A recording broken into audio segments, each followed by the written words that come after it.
Colleagues, over the last year and a half, our president, Donald Trump, has turned the White House into a 24/7 corruption operation. This is a national crisis, and we should start acting like it.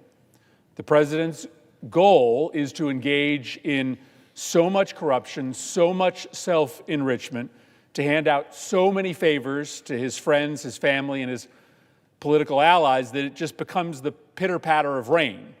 It's normal, it's constant, it's never-ending. Trump's bet is that if there's a new story of corruption, of self-dealing, every few days, that the press will stop covering it, or the public will just stop paying attention. To an extent, he is tragically succeeding.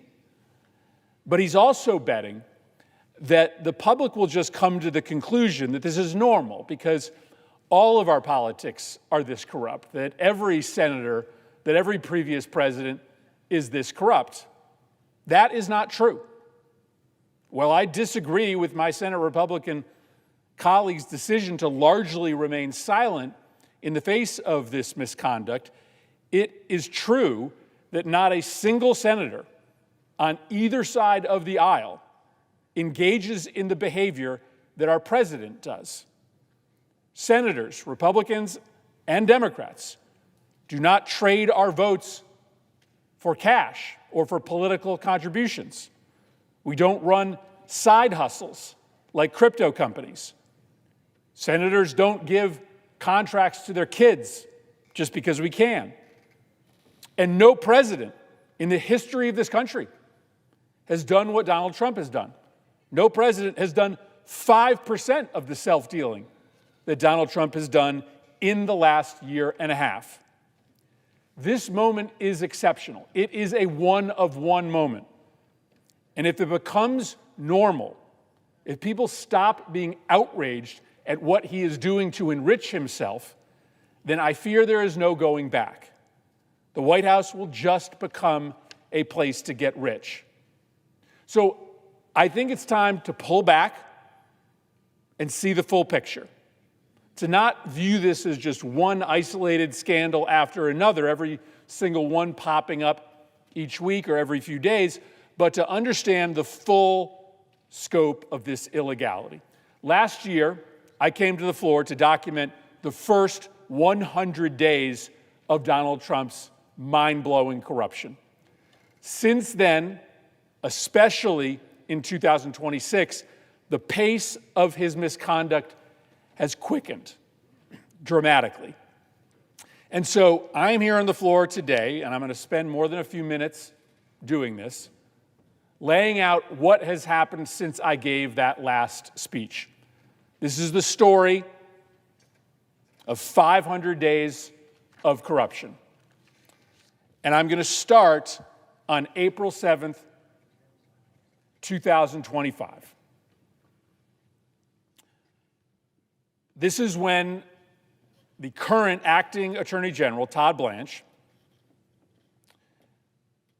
issues a memo ordering the termination of several Biden-era DOJ investigations into crypto companies. Now, here's the problem. The then Deputy Attorney General is a major investor in crypto companies, and he works for a president who is a major player in the crypto industry. But DOJ just drops these investigations, signals that the Department of Justice is no longer going to hold crypto companies accountable. But Blanche owns major investments in crypto stocks. The president is one of the biggest players in the industry. Blanche doesn't actually stop there. He eliminates the entire enforcement team at DOJ dedicated to rooting out crypto-related fraud and money laundering schemes. This is a crypto investor who works for a president who owns crypto companies, shutting down the unit at DOJ that holds this industry accountable. Let's move to 3 weeks later, on April 30th. Later in the month, a curious announcement from the Department of Agriculture. They are reversing a rule that would require poultry companies to limit salmonella bacteria levels in their products. This is essentially a rule to make it less likely that people will get salmonella poisoning. It sounds like a strange rule to eliminate. We come to find out that one of the biggest donors to Donald Trump's inauguration was a poultry company called Pilgrim's Pride. They made a donation to Trump's inauguration that was bigger than practically any other company, bigger than Amazon, Meta, or Exxon, $5 million. And after they made the donation, they asked for one thing, the reversal of this salmonella rule, and they got it. This is pay for play. You make a donation to the president or the president's political operation, you ask for a favor, and you get it. And we will see as we wind through these 500 days, this happens over and over again. In May 2005, the pardon racket starts. Every member of the Senate should be outraged at this. You all know what is happening. The president is pardoning people based on their ability to pay, either him and his political operation or pay people who are close to the president. On May 27th, Donald Trump pardons a man called Paul Walzak. This is a really bad guy. He stole millions of dollars from the nurses and healthcare aides at the nursing home he owned. And he used the cash that he stole from his employees to buy a $2 million yacht. He got convicted. He went to jail for fraud. But his mother paid $1 million to buy a face-to-face meeting with Donald Trump. And 3 weeks after that paid audience, her son was given a full and unconditional pardon that went so far as to relieve him of any duty to pay back the $4.4 million that he stole from his employees. This is a new pay for pardons scheme that begins in May. In June of 2025, it's revealed that top administration officials are cashing in on government contracts that benefit their own investment portfolio. Stephen Miller is more than just the architect of the administration's hardline immigration policies. He has a personal financial stake in them. For instance, Miller owns up to $250,000 in Palantir stock. And just a month before Miller's holdings became public, ICE announced that it was awarding a $30 million contract to, you guessed it, Palantir, to provide real-time surveillance information to ICE officers. And you'll be shocked to hear this, there was no competitive bidding process for that contract. And you'll hear this over and over again. Competitive bidding basically doesn't exist. If the president or somebody close to the president wants a contract directed to a friend or to a company in which they invest, Miller overseeing ICE, ICE gives a no-bid contract to Palantir. The investors in Palantir, which include Stephen Miller, get rich. Let's move to September of 2025. In September, we start to learn the danger of Donald Trump's crypto corruption. I covered this in the first 100 days of corruption. This is maybe the most corrupt thing that Trump is doing.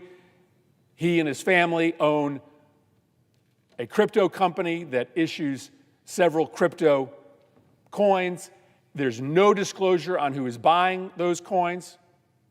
The president promotes them. He invites people to official events who purchase the coin. On September 18th, though, we come to find out that Trump made $57 million selling crypto tokens to entities associated with the regimes in North Korea, Iran, and Russia. Extraordinary investments being made by entities that are tied in with North Korea, Iran, and Russia into Trump's crypto companies. It begs the question, as we are currently debating an Iran deal that basically exists on Iran's terms, why was there a flood of money from Iranian regime-backed entities into the Trump crypto companies? Why were they putting that investment in? What did they expect to get from the president? We've never, ever before had this exist. We've never had a backdoor mechanism by which foreign governments could just shovel money into the pocket of the president. It exists because of Trump's meme coin and his stable coin. On September 23rd, this is a week later, it's now pretty obvious that there's a pay-to-play regime in charge of the White House. A week later, on September 23rd, Donald Trump closes the books on a criminal investigation into one of his key advisors, Tom Homan. This is his border czar. The FBI had caught Tom Homan red-handed, engaging in naked corruption. Undercover agents had handed him $50,000 in cash, in a bag, and he agreed to give them government contracts. This was on video. This is the border czar getting a bag of cash in exchange for contracts on video, but the administration on September 20th just makes the investigation go away because that kind of bribery, that kind of naked graft is okay in this White House. We're moving on to October 2025 right now, 2 weeks after Homan is let off. Maybe the most nakedly corrupt pardon. There's not a single senator that could defend this. Cheng-Peng Zhao built an entire business based on allowing terrorists, drug traffickers, and sex predators to use his cryptocurrency to evade the law. He went to jail for this. But he also helped Trump launch his crypto business. So who cares about financing terrorists and sex criminals? Trump gives this guy a full pardon on October 7th. It's naked. This is a guy who built a company that allowed terrorists and sex predators to engage in private financing. He went to jail. He got out of jail because he agreed to help get Trump rich. We're still in October. Later that month, the bulldozers arrived to destroy the East Wing of the White House. It's still amazing to think that that actually happened. And the Ballroom corruption racket begins. The word goes out, if you want something from Donald Trump, donate to his Ballroom. It's all he cares about. We know that. Donald Trump talks about his Ballroom all the time. As of this month, more than half of the publicly identified donors to the Ballroom project have, since they made their donation, won a new or expanded federal contract, totaling more than $50 billion. More than half of the people who donated to the Ballroom have, since they donated, and this just all kicked off on October 15th. This has only been like 8 months. Half of the people who donated to the Ballroom have gotten a new or expanded federal contract worth $50 billion. Moving on to November of 2025. It's not just Trump's corporate donors that are getting rich now. Part of the White House's daily operation is to find creative ways to funnel taxpayer money to Trump's kids. This one's wild. The Trump administration in November, early November, announces a really unusual deal. The government, the Pentagon, is taking a $50 million stake in a single rare earths minerals company called Vulcan Elements and giving them a $620 million taxpayer-funded loan. That is big money. And the Pentagon doesn't really do deals like this. But they do when Donald Trump Jr. is one of the company's key investors. We come to find out that civil servants in the Pentagon did not want to do this deal, only did it because the White House told them to do the deal. One official said, quote, "The call came from the White House. We have to get this done." Before the deal, Vulcan was worth $200 million. Donald Trump Jr. made an investment. His father got the Pentagon to give them the contract and buy the stake in the company, and the valuation jumped overnight $200 million to $2 billion. Donald Trump Jr. 10x'd his profits. I mean, how does anybody in this body justify that? You've probably not even heard that story. It barely cracked the news. Like in normal times, that scandal alone, the president's son making an investment in the company, the federal government then making a massive investment subsequently. The Pentagon didn't want to do it, only did it because the president told them to do it after his son made the investment, and the value of the president's son's investment went up by 10 times. That scandal alone would take down a presidency. This one barely gets noticed. 3 days later, news breaks that Trump has ordered all the markets in U.S. Coast Guard bases and facilities to stock his personally branded wine and cider, directly profiting from his control over the military. Tells the Coast Guard, sell my products. That's it. That's not a complicated one.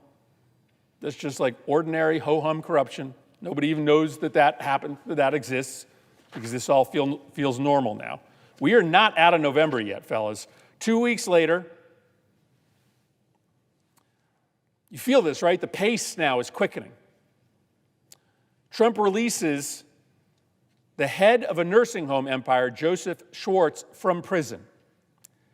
This guy, similar to the other guy, scammed his patients, his employees, and the IRS out of tens of millions of dollars. He was a tax cheat. People died in his facilities due to his negligence. He was just stealing money from his nursing homes. But he paid $1 million to Trump-connected lobbyists. And Trump pardoned this fraudster after serving 3 months. There was no claim that he was innocent. There was no claim that the trial was rigged. No, this guy was convicted of massive fraud.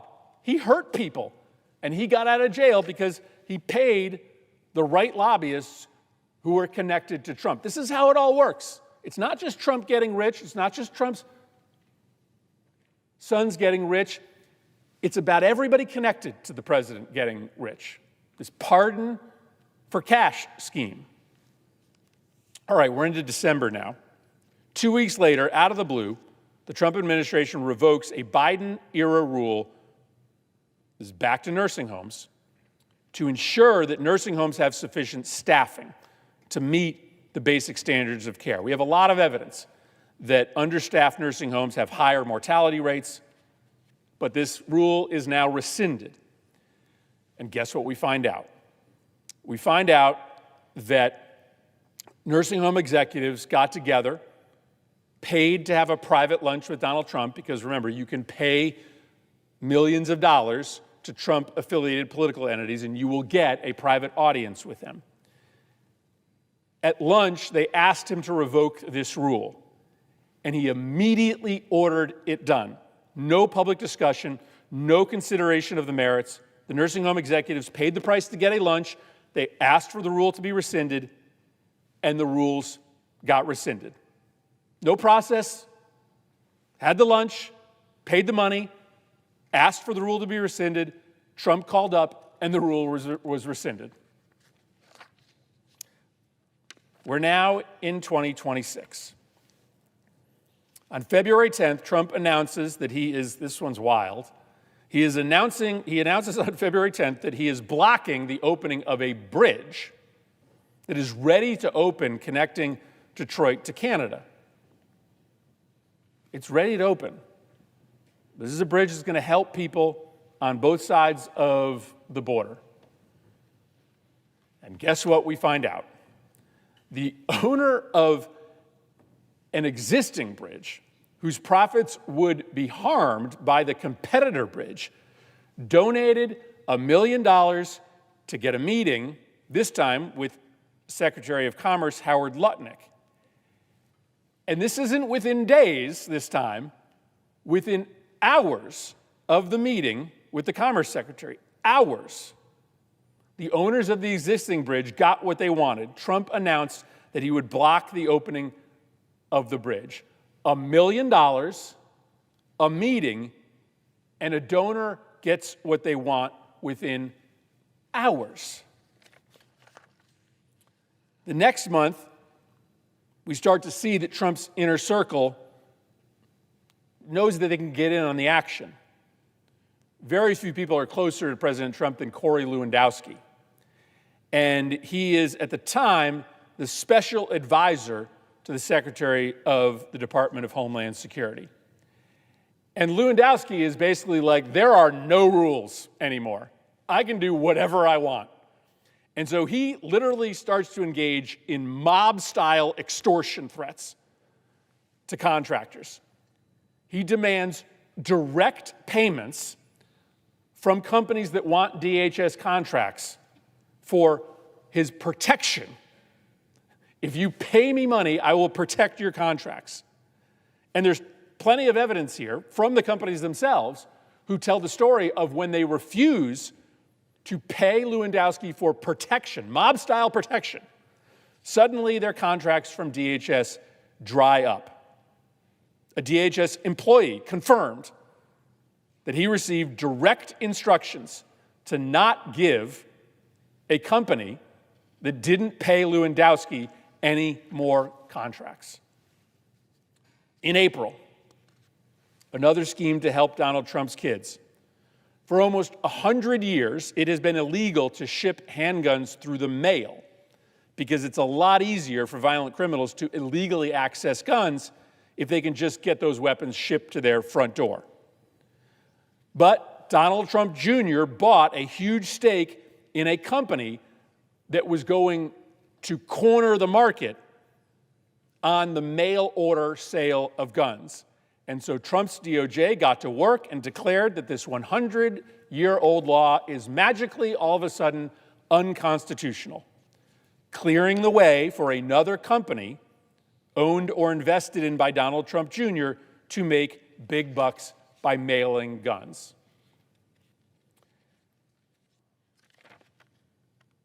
We're still in April. As the war begins in Iran, Trump's inner circle finds a new way to cash in. They can place bets on prediction markets or in futures markets based on the inside information they have about the war. This is illegal war profiteering.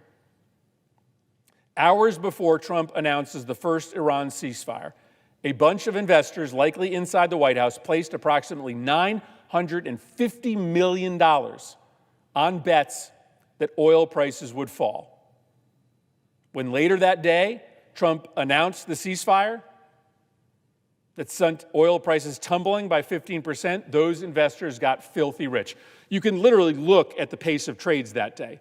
There's this avalanche of trades that happen hours before Trump announces the ceasefire. That can only be because people had inside information. This practice would continue to happen over and over and over. But why do they think they can get away with this? Why does anybody think that they can get away with this? So much of this is illegal, right?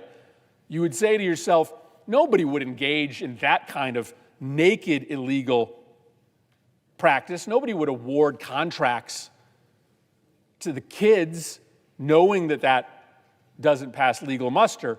On April 10th, you figure out why they think they're going to get away with it.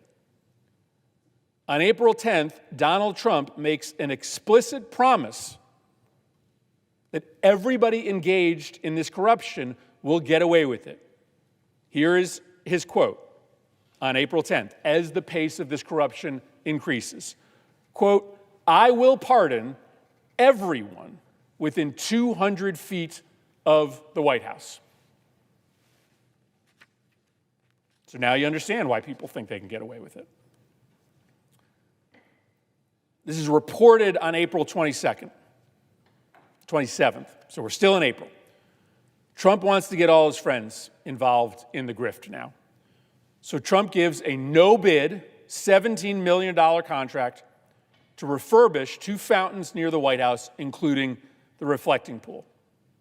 We're living with the consequences of this corruption right now, as we have a green reflecting pool. This is a completely unqualified contractor who is already in over his head because he's involved in the ballroom, and he gets a new $17 million contract. Does it really cost $17 million to clean up fountains? The answer from the National Park Service itself is no. In fact, the National Park Service was planning to bid that contract out for 1/5 what Trump gave it to his friend for. But it was a no-bid contract. It just went to Donald Trump's friend. The value was wildly inflated. And so now Trump's buddy has an extra $14 million, more than the actual cost of the project. It's your money. This money doesn't grow on trees. This is taxpayer money. It's supposed to cost $3 million. He gave the contract for $17 million. We're still in April. Big Tobacco has wanted for years to break into the $6 billion flavored vape and e-cigarette market.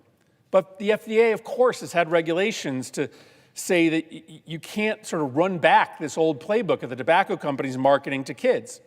So we haven't allowed them to market these flavored vape products, these bubblegum flavored vape products. I have 2 teenagers. I know exactly what's going on. They are marketing these products to kids, and they weren't allowed to do it. But the tobacco lobbyists did the thing that we've talked about over and over again. They made a $5 million donation, and if you make a $5 million donation, you get a lunch with the president or a dinner with the president. So they get this lunch with the president, and they say to the president, just like the nursing homes executive said, I want the vape rule to be rescinded. Surrounded by these big tobacco representatives, President Trump, at the moment, calls the FDA commissioner and tells them to rescind the regulations. He calls up Dr. Oz. All this is happening immediately. Tells him to rescind the regulations. The FDA commissioner resigns in protest. He said in good conscience he couldn't do this. He couldn't be part of this kind of corruption. But on Friday, the FDA announced that it was bypassing all traditional rulemaking to adopt the exact policy that the tobacco executives asked for the weekend before. Less than a week. No rulemaking. FDA commissioner resigns. We're now on to May. Not all the stories of the corruption in this White House require deep journalistic dives into obscure public records. Sometimes you can just log on to YouTube, where you can find the Secretary of Transportation, Sean Duffy's family road trip reality show. Who is bankrolling this stunt? Who's paying for the gas, the hotels, the cameras, filming his vacation? Not Duffy. It's Toyota, it's Boeing, it's United Airlines. It's all the companies that Secretary Duffy is responsible for regulating. Gas prices are going up, transportation costs are going up, and the Secretary of Transportation is riding in snowmobiles in Montana paid for by the companies he regulates. Decades ago, that scandal alone, companies you regulate paying for your vacations, would have resulted in a cabinet member resigning in disgrace. My Republican colleagues know this. This didn't used to be acceptable. But in Trump's White House, everyone has their hand out for a payday. It's encouraged. And then finally in May, we discover another monster corruption scheme. The market bets based on inside information have not, in fact, been limited to Trump's staff and friends. The entire time that Trump has been in office, we discover, he has not been putting his money into a blind trust. He has been personally signing off on thousands and thousands of individual trades. No previous president has done this. Here's an example of how it works. Early in the year, Trump buys $1 million of Dell stock. A couple days later, from the White House podium, he boosts the company, Dell, that he just bought stock in. A couple months later, he gives Dell a $10 billion defense contract with the Pentagon. That happens over and over again. The president buys stock, he publicly boosts the company, he gives government work. I know all this feels exhausting, 500 days of corruption, but we've never, ever seen this before. I only listed like half of the publicly disclosed incidents of corruption. And we just can't pretend that this is normal. I'm giving a half an hour to this because this is a serious, serious crisis. The pay-to-play schemes, the pardons for donors, the contracts for friends, the favors for Trump's children, the use of inside information to make money. This is not a disconnected series of scandals. This is a system. Government is supposed to serve us. It is supposed to lower costs, it's supposed to protect our families, strengthen our schools, make life better for people. But Donald Trump believes that government exists to serve him, to make him richer, to protect his friends, to reward his donors. This is why he doesn't have time for you. He doesn't have time to solve real problems because he's making money for himself and his friends. And he's betting that the corruption will be so constant that we stop hearing it, that the outrage will just turn into exhaustion, and the exhaustion will just turn into acceptance. We can't let that happen, because once corruption becomes normal, it becomes permanent. The White House is not a business opportunity. The presidency is not a license to steal from the American people. The government of the United States doesn't exist to make Donald Trump rich. It belongs to the American people. And after 500 days of corruption, Democrats and Republicans in this body, along with the American people, should start acting like it. I yield the floor.